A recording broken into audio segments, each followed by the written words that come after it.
Bem-vindos a mais um programa da Irmesinde TV, da rúbrica Irmesinde Cidade da Minha Vida. Estamos aqui no monte mais alto sobranceiro à cidade de Irmesinde, que hoje as pessoas denominam por Monte dos Sonhos ou Alto dos Sonhos. Mas nós escolhemos fazer este programa hoje sobre a Quinta do Alemão. A Quinta do Alemão ficou assim conhecida porque no período da Segunda Guerra Mundial viveu aqui o filho de um general nazi chamado Kurt Dittmar, que foi administrador de duas empresas de wolframio. A maior parte dos nossos telespectadores certamente sabem que durante a Segunda Guerra Mundial Portugal vendeu muito wolframio a ambas as partes em combate, mas sobretudo aos alemães. Toda a gente sabe também que Hitler, Mussolini e Salazar comungavam de ideias muito semelhantes e Salazar, nos primeiros tempos da guerra, esteve mais ao lado dos países do eixo do que propriamente dos aliados ocidentais. Mas voltando então à Quinta do Alemão, a Quinta do Alemão foi adquirida por Kurt Dittmar, que era filho de um general nazi homónimo, em 1943, por uma verba que naquela altura era muito dinheiro, de 500 contos, e aqui instalou uma quinta que era praticamente autossuficiente. Nesse tempo aqui esta zona praticamente não tinha casas, vivia aqui isolado. Mesmo assim ainda hoje são visíveis os equipamentos de segurança, porque à volta da quinta havia um muro e por cima havia arame farpado. Lá dentro a autossuficiência notava-se na forma como ele preparou a quinta para produzir o milho, com irrigação, canais de irrigação para todo o espaço agricultável. Ainda hoje se vêem alguns equipamentos ligados à atividade agrícola, à feitura do pão, etc. Mas aquilo que eu queria referir com mais pormenor, e porque me parece interessante, é o facto de ele ter criado aqui condições excelentes de vida, uma vida, diríamos, de sonho, como Sonhos é o nome do lugar, uma vida de sonho, porque os seus compatriotas viviam em guerra que alastrava na Europa Central e um pouco por todo o mundo, e ele aqui tinha uma vida, enfim, cheia de luxos, de ostentação. Diz-se até que ele tinha aqui uma esposa, era casado na Alemanha, mas também era casado aqui teve filhos e daqui dirigia, portanto, essas empresas de wolframio que exportavam para a Alemanha. Explicar só às pessoas que o wolframio era muito procurado por quem andava em guerra, porque se no cano que dispara de qualquer arma, seja uma arma mais ligeira ou mais pesada, se a liga de metal tiver muito wolframio, o cano aquece menos e, portanto, a durabilidade dessa arma é maior. Daí que ele tenha estado aqui, e não eram só as suas empresas que exportavam wolframio para a Alemanha. Havia cerca de 20 empresas em todo o país a exportar wolframio para a Alemanha. Daí também a vinda de muito ouro para pagar esse wolframio que a Alemanha comprava a Portugal. Aliás, aqui há alguns anos houve uma polémica que está ligada a esta casa, à Quinta do Alemão. Os maristas, que é a instituição religiosa de grande prestígio e nobreza social que agora está cá instalada, comprou em 1960 a quinta. Comprou só a quinta, não comprou nem mobiliário, nem comprou o espólio, digamos assim. E no espólio apareceu um livro de contas, onde apareciam, portanto, as vendas feitas à Alemanha e o pagamento em ouro. Ora, esse livro de contas, não se sabe bem como, foi ter aos serviços secretos americanos. E, pela análise do livro de contas, chegaram à conclusão que muito do ouro que pagava a importação de wolframio era ouro que tinha sido roubado aos judeus. E, portanto, levantou-se uma questão até ética, que esteve na base de uma devolução que Portugal fez aos aliados, ou a uma comissão internacional, de cerca de 4 toneladas de ouro, isto na década, já depois muito depois do 25 de Abril. Claro que nós podemos sempre levantar a questão de que quem paga, quem compra paga e quem recebe o pagamento não está muito preocupado com saber qual foi a origem do pagamento, onde é que veio o ouro. Portanto, e o pagamento em ouro também se faz em tempo de guerra, porque nunca sabe como é que depois da guerra quem fica no poder garante os pagamentos daquilo que comprou. Portanto, era usual no tempo da guerra que os pagamentos se fizessem em ouro, foi isso que aconteceu com o wolframio, foi isso que aconteceu aqui, mas já há esta curiosidade do livro de contas ter parado em mãos dos serviços secretos americanos e levantar-se esta questão da ética e do ouro que terá pago o wolframio. Um outro aspecto que me parece curioso e que pelo menos levanta-se a suspeita de que se aqui viveu um filho de um general alemão, e no contexto da Segunda Guerra Mundial, 1945, maio de 1945, marca o fim de Hitler, o fim da guerra, pelo menos na Europa, dado que no Extremo Oriente ela continuou até agosto de 1945 com o lançamento das bombas atómicas. Mas quando em maio de 1945 chegou a Berlim o Exército Vermelho e o Exército Aliado Ocidental, Hitler não se sabe muito bem o que é que lhe terá sucedido. Há filmes, há livros que dizem que ele suicidou, que ele foi cremado. A verdade histórica é que não se sabe exatamente o que é que lhe aconteceu. E eu pergunto se tantos generais seus, pessoas naturalmente inferiores a Hitler em termos de poder nazi, conseguiram escapar, conseguiram fugir para a América Latina, porque é que Hitler não o terá conseguido também? Quem nos garante que ele não fez alguma operação plástica, não mudou o seu look e não conseguiu fugir também para a América Latina ou para outro sítio qualquer? Há, pois, quem ponha a hipótese de que na sua fuga, portanto, há quem ponha a hipótese de que Hitler não morreu em maio de 1945, não se matou, continuou vivo muito tempo depois e que na sua fuga há quem ponha a hipótese de que se terá refugiado aqui há alguns dias, portanto aqui próximo do Porto, com algumas possibilidades de sair da Europa continental para outro destino qualquer e que terá passado aqui naturalmente sem que ninguém tivesse dado conta, beneficiando do facto de ter aqui um excelente abrigo, dado que se tratava de uma quinta isolada e que pertencia a um nazi. Lembro-me que em 96, 97, quando surgiu esta polémica toda, um jornalista do Porto, ligado ao Jornal Notícias e à revista Visão, falou comigo procurando algumas informações, porque sabia que eu tinha escrito alguns artigos sobre a Quinta do Alemão e pediu-me algumas informações para poder escrever depois um artigo que saiu na revista Visão em janeiro de 1997 e que ele curiosamente intitulou o livro de contas do nazi de Irmesinde e referia-se exatamente a toda esta história que eu acabei de falar e que os telespectadores que estão mais interessados podem naturalmente consultar.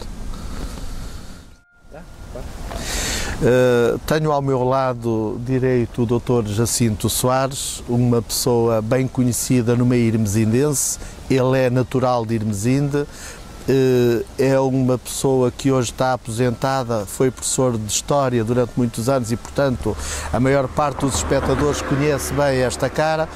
Uma pessoa interessada que tem investigado também a história de Irmesinde, que é a história da sua terra e, portanto, prometo que os espectadores vão certamente gostar de ouvir. Ele hoje vai falar daquilo que alguns conhecem por o Castelo de Sonhos e certamente noutros programas também terá a oportunidade de falar de outros aspectos muito interessantes da história, do património, das coisas que são de Irmesinde e que as pessoas devem conhecer, porque efetivamente todos nós devemos defender aquilo que é o nosso património, aquilo que faz parte das nossas raízes, aquilo que de certa forma nos identifica porque é a nossa cultura e faz parte de nós. É preciso que as pessoas vivam a sua terra, se tornem entusiastas daquilo que ela tem de bom e que façam tudo para defender esses aspectos.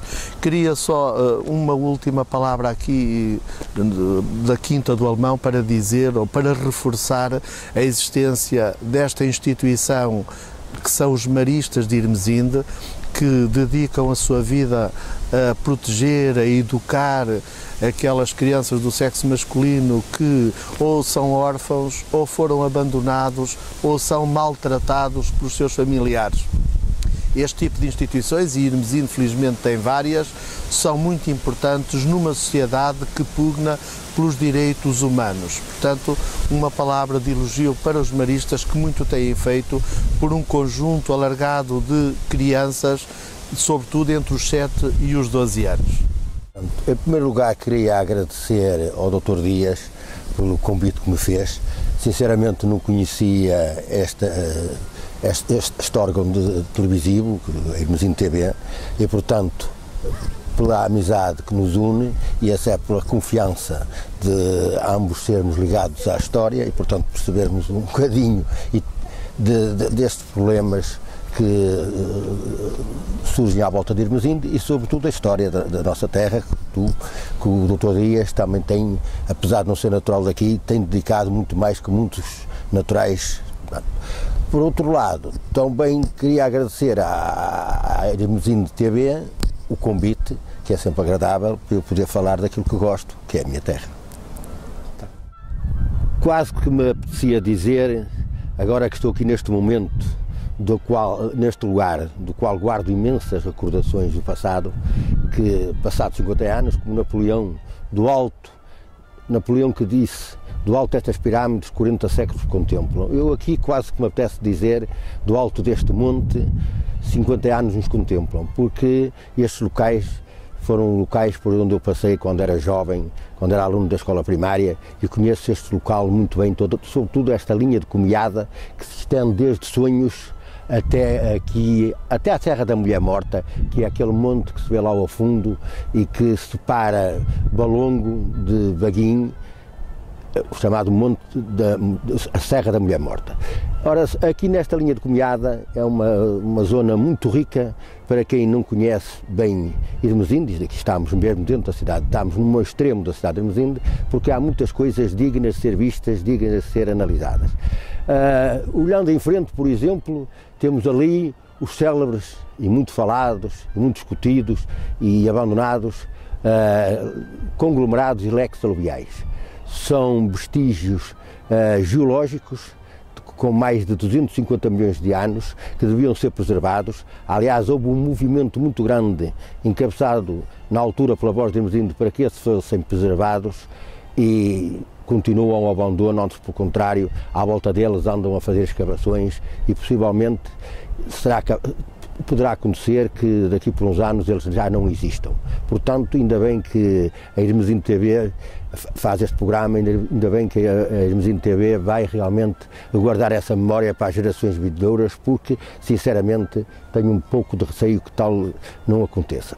Por outro lado, ali ao meu lado esquerdo, fica naquele fundão a célebre Ponte 7 Arcos, que é uma ponte, para quem não sabe, tem o nome de Ponte 7 Arcos, porque tem 7 arcos, e que é onde passa o comboio que liga Irmesinde a Balongo, portanto fica na linha do Douro.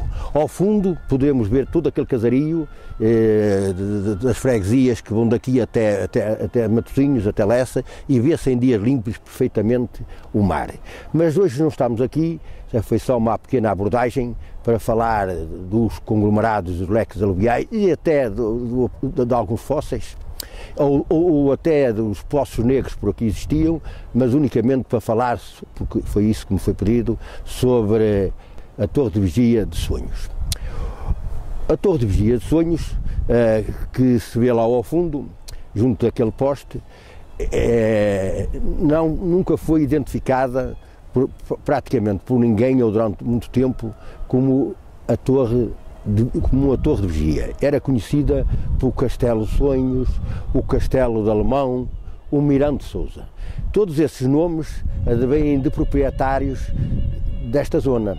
O alemão, como já foi dito no programa anterior, porque foi o dono da Quinta do Monte, aqui esteve durante a guerra a fazer os negócios do tungstênio, do wolframio para a Alemanha.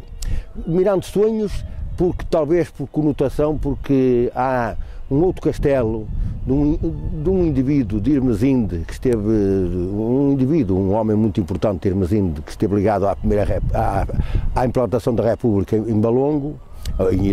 Embora ele fosse irmesindense, esteve na Câmara de Balongo, e que gostava muito de aspectos militares. E tem junto a Lessa, na Rua do Passal, uma torre, um castelo, e portanto, por associação, chamaram a este castelo que aqui existia o castelo do Miranda de Sousa. Mas, dizia eu, isto, na minha opinião, trata-se de uma torre de vigia, Almenara, também é outro nome, conhecida por Torre de Vigia, Almenara, Feixo ou Torre de Irabela. Ora, o que era isso e para que servia? Eram construções, geralmente circulares, em forma de castelo, tinham uma plataforma em cima onde estavam os sentinelas, ou os vigilantes, e que serviu durante a Idade Média, sobretudo durante a Idade Média, para alertar as populações sobre possíveis invasões de inimigos. E, portanto, aliás, nós temos documentação sobre isso. Temos documentação da existência desses feixos, torres de vigia ou torres de vela no sentido de velar e de vigiar, desde muito cedo, porque os fóruns falam nisso, de que as populações teriam que contribuir para a manutenção desses feixos, onde estavam permanentemente pessoas que, à aproximação de inimigos, faziam lume, faziam fumo, faziam fogo para alertar as populações. Ora, em Irmesinde tudo leva a crer, neste alto de sonhos, que existisse uma. E sabemos-lo porquê. Em primeiro lugar, porque encontramos, primeiro pelo tipo de construção. E há construções deste tipo, sobretudo em Espanha, na zona da Catalunha, muito parecidas arquitetonicamente com esta. Segundo lugar, porque apareceu em documentos do século XVIII, documentos que falam na vigia de São Lourenço, e que, pelas referências que o próprio documento diz, é sem sombra de dúvidas essa a que se refere. Evidentemente que também há muitas lacunas na documentação e, portanto, daí haver realmente também algumas dúvidas a pairar sobre este assunto. Essas torres de vigia, essa torre de vigia, que não sabemos a origem, não sabemos quando começou, tinha junto uma casa de uma água só, com cerca de 20 metros quadrados, em pedra, que se julga ser a casa da guarda, onde as pessoas dormiam para poder se revezar na vigia. Essa torre de ir à vela foi destruída, dizem que pelos próprios moradores da zona, para aproveitar o granito, uma vez estamos numa zona de xisto, cerca dos anos, nos finais dos anos 50, princípios dos anos 60. Portanto, foi uma peça de património valiosa que desapareceu, infelizmente, como acontece em muitas coisas em Irmesinde. Os irmesindenses que têm um património não muito rico, ainda se dão ao luxo de tempos a tempos, destruir esse património, alguns sem justificação, como por exemplo este caso, mas como aconteceu, por exemplo, com a antiga igreja de Irmesinde. Esta torre de vigia, a Torre de Irabela, tem outro aspecto curioso, é que de lá avista-se que não só o mar, hoje há construções à frente, mas durante muitos séculos não havia nada e, portanto, via-se perfeitamente o mar, via-se quem chegava, por exemplo, quem saía dos portos do Douro ou quem saía dos portos do mar, daqui se detectava perfeitamente. Mas curioso é o nome que está associado, que é o nome da Vela. Há um lugar de Irmesinde, na margem direita do Lessa, que se chama Bela. E sobre o problema da Vela há algumas teorias. Há quem tenha inventado uma história sobre um pastor, há quem diga que o nome se deve à beleza do lugar. É um lugar que era uma zona como sabem, de Pinhal e que hoje está totalmente urbanizada, onde ficam as célebres escolas da Bela. Ora, é da minha opinião e de muitas pessoas que se têm debruçado sobre o assunto, de que a palavra vela tem a ver com precisamente a torre. Só se trocaram o V pelo B. Portanto, como deste monte, ao fundo deste monte, mais concretamente, se vê perfeitamente o rio e se vê perfeitamente a Bela, é natural que esse lugar tenha adquirido o nome da própria Torre da Bela. E daí a razão porque, evidentemente, que agora escreve-se Bela com B e seria Bela de vigiar, seria com V.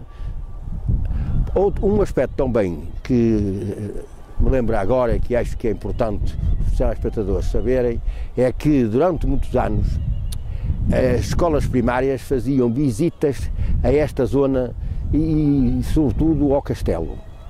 Eu lembro-me, quando fui aluno nos anos 50, nos princípios dos anos 50 da Escola do Carvalhal, o meu professor primário da altura organizava com os alunos visitas a esta zona, toda esta zona. E nós, depois de descermos a costa, como sabem, passarmos onde é hoje a escola secundária, descíamos o monte até à Fonte de Sonhos. A Fonte de Sonhos, como sabem, era um ex-libris de Irmesinde, que foi muito cantada, sobretudo nos anos 50, por um cantor de Irmesinde chamado Sousa Real, que cantava a Fonte de Sonhos, como se cantaram na mesma altura a Fonte das Sete Bicas, e nós íamos visitar a Fonte de Sonhos. Tinha uma água magnífica. Hoje a água está conspurcada devido às urbanizações, mas naquela altura até se fizeram as gasosas São Lourenço com a água de Sonhos. Era uma água límpida que se dizia era muito boa para cozer pão. Depois víamos também nessa zona o Riacho, que é um afluente do Lessa, que é o Rio Asmos, que deu nome à antiga freguesia de São Lourenço de Asmos, hoje Irmesinde. Como sabem, Irmesinde, antes de Irmesinde, chamou-se São Lourenço de Asmos até 1911, era São Lourenço de Asmos, e tudo indica que o nome venha exatamente desse Riacho, afluente do Lessa, e um Poço Negro, que existia próximo. Esse Poço Negro era uma antiga mina de carvão, de prospecção de carvão. Como sabem, Irmesinde é abrangido pela chamada faixa carbónica, que vem desde São Pedro da Cova, vem desde Arouca e vai até à Póvoa de Varzim, até Laundos, e passava aqui nesta zona, e portanto nessa faixa fazia-se prospecções para ver se encontrava carvão. A Irmesinde, o carvão mais rentável que se encontrou foi na zona junto à estrada 208, no lugar da Ribeira, onde se explorou sobretudo um carvão de pó chamado Sarrisca.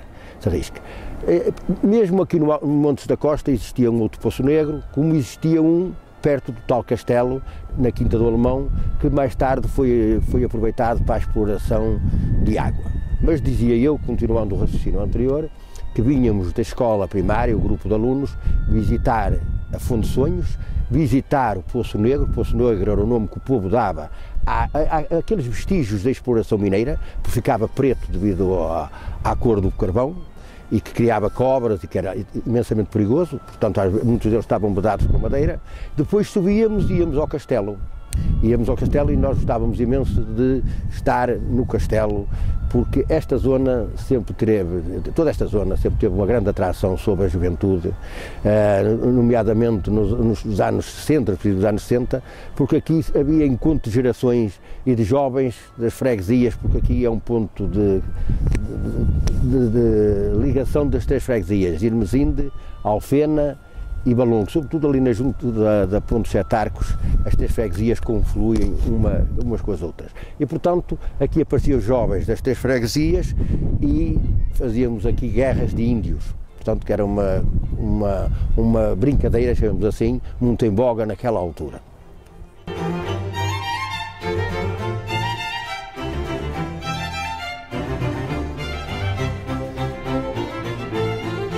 Consulte os volumes dos registros monográficos de Irmesinde para ficar a conhecer melhor a nossa linda cidade, disponível em qualquer biblioteca.